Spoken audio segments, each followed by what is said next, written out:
this one's for my Escaping Normal series. I'm here with my friend Brian Sieve, who did Infernal Intercourse with me.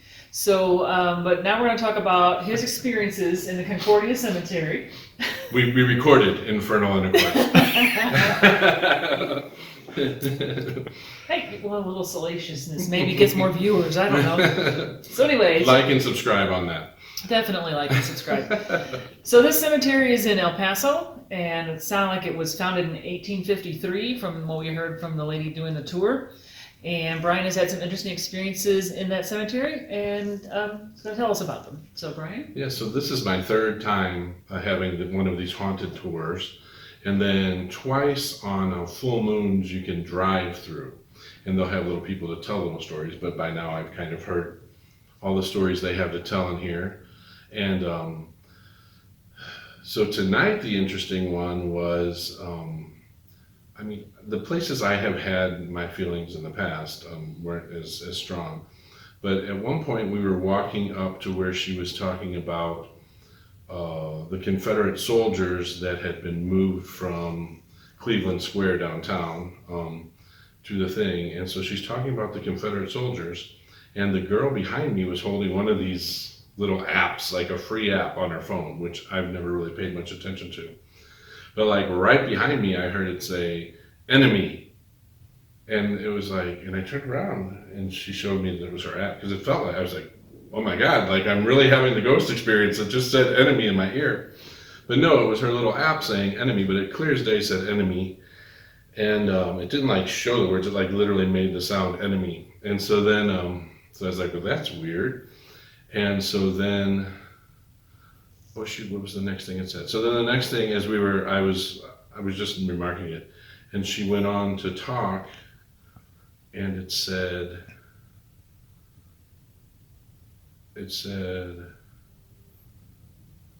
officer. Yeah, it said officer. And so again, I was like, that's crazy, because like she's talking about Confederate soldiers. But what was weird about saying enemy is this was Confederate territory, right? Like, and this was Confederate sympathizers. But so then, we were standing there and the lady finally finished up, but she wasn't ready to move, but you could tell she was ready to start going to the next thing. She was finishing up her talking, and it said Chinamen. And I know that we were going next to the Chinese cemetery, which obviously I don't, call people Chinamen, right? But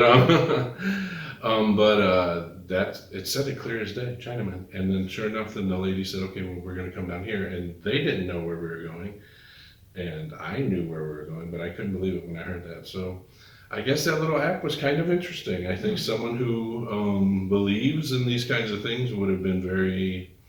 I didn't have like the hair stand up on the back of my neck, but I thought, well, that's really interesting, because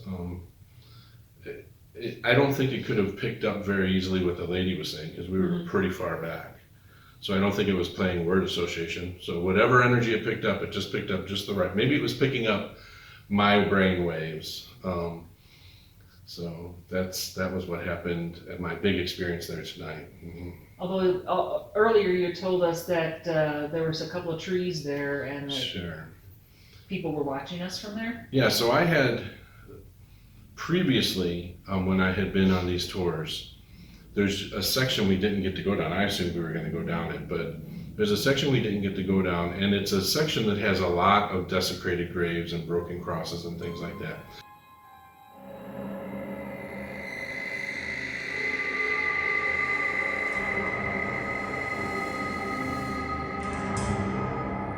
And they always tell us to pay attention to the, they always tell you take pictures here, there's been ghosts and activity found here, whatever. But every time I go by, I feel like really intently being watched, that feeling of being watched, which is a kind of a paranoid feeling that I don't ever feel, but you get this real feeling of being watched. Well, tonight it was funny because we were getting ready to go to the place that I normally have my strongest experiences, and all I kept feeling was being watched. And at this time it was like 150 yards away, right? I mean, it was pretty far at that point. But I really felt like the two tall, like evergreen trees that were growing there. And I didn't realize it was that same spot. I didn't realize, It's the Jewish cemetery that has the trees and a high wall. But it was like from there that I felt like being intensely watched. But then we went to the one area, the vortex, where in the past I have been kind of like, I had to get out of that area. I didn't really feel much.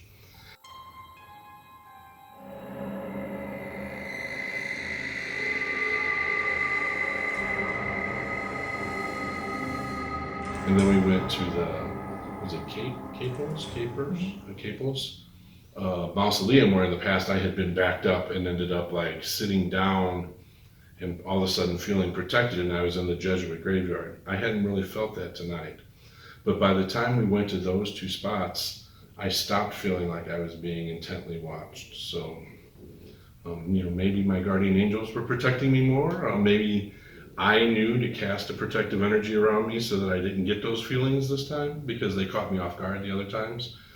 But that intense watching, we were much further away, but it went away from me after a while. And then we just circled around that cemetery on our way home, and I didn't feel anything. Okay, well, thank you for sharing those stories.